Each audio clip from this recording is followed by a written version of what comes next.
Unfortunately, it seems like Horikoshi is going to be going on a 2-week break suddenly this week, so we're not going to be talking about the spoilers from My Hero Academia chapter 383. However, we can talk about our expectations now that we know how long we're going to have to wait for the next chapter. And my first expectation that I'm going to have is a Makia Flashback. We know that Kirishima, Mina, and the others were outside the area where Gigantomachia was being held, and their mission was to defend him and make sure he wasn't released, while also taking down the Paranormal Liberation Front generals that were left over. But thanks to chapter 382, we now know that Kirishima and the others were able to use Shinso to bring Makia over to the Gunga Mountain Villa battlefield. I have faith that Horikoshi will take us back to the beginning of this battle so we can see how Makia was even released in the first place and at which point Shinso joined the battle. But most importantly, I want to see this area and these events because we still haven't seen Mina despite seeing Kirishima. And we know that Mina specifically was there to battle the man who took out Midnight in the last war, especially after overhearing what he said about her. So would Horikoshi really skip that battle after clearly setting it up? I'd hope not. Over the course of the last few chapters, we've seen Touya Todoroki making his way to the Gunga Mountain Villa battlefield to have his final battle with Endeavor.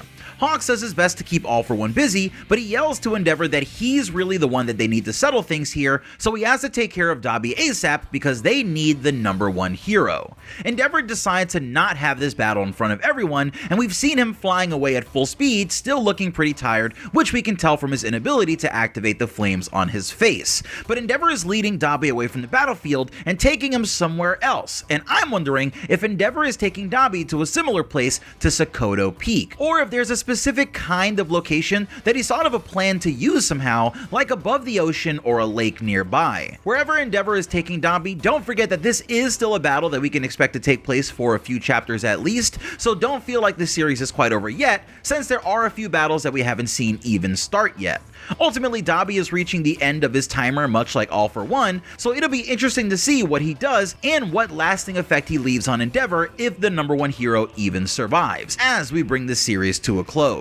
In chapter 382, we also saw that Toga was having some serious problems, to the point where not only Ochako, but both Hawks and All for One could notice something was wrong. Toga is having a crisis of character at the moment, and when you pair everything that's happened to her so far in her plotline, and the instability potentially caused by using Twice's quirk, she's really having trouble coming to terms with what side she's truly on here. It seemed like Toga had decided that she could no longer be saved, and she shut herself out from the heroes. But now with us seeing that she actually doesn't love Shigaraki or Dabi and can't quite put herself in their shoes, it raises the question of whether or not Toga will realize that the only member of the league she truly cared for or believed in was Twice, and now that he's gone, the only other person who she wants to be like to the point of being able to use their quirk is Ochako. Toga wants Ochako's life, and she also wants to be a normal girl, and she's been convincing herself, just like everybody else, that that's impossible. But now Ochako has the chance, along with Tsuyu and Jiro, to bring Toga back to her senses once and for all, and potentially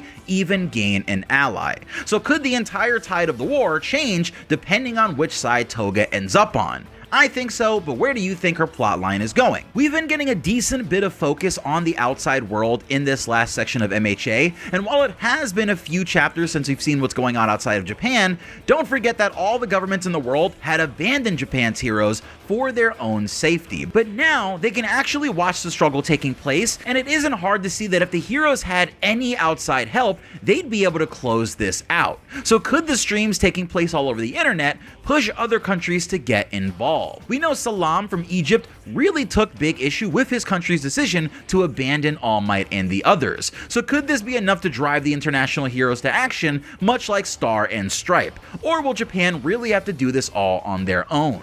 And the final possible expectation that I have for next chapter, and one thing that kind of slipped through the cracks recently, literally, is Izawa himself. Recently we saw that Kurogiri went haywire and opened the portal beneath Izawa and President Mike to save them from falling off the UA skybase thanks to the effort of all of the Twice clones. But while we're grateful to see our teachers okay, we still have no idea where they were taken. Considering their past from the Vigilante spin-off, it's possible that the trio were taken to Naruhara, or a location that many fans from Vigilantes would recognize. While there's also the possibility that Kurogiri teleported them to some secret All for One centric location as well. Either way, if we don't cut to Izawa soon, I'm gonna seriously be wondering what exactly it is that he's doing, and if this is just Hori setting up for another major tide change in the battle, as Izawa potentially re-enters the battle with more than what he left with, if they're able to truly get Kurogiri or Shirakumo on the side of the heroes. Now, I know it's really hard dealing with a 2-week break, but over the next 2 weeks, we are going to have a lot of content on the channel. I am finishing up my third part to the iceberg.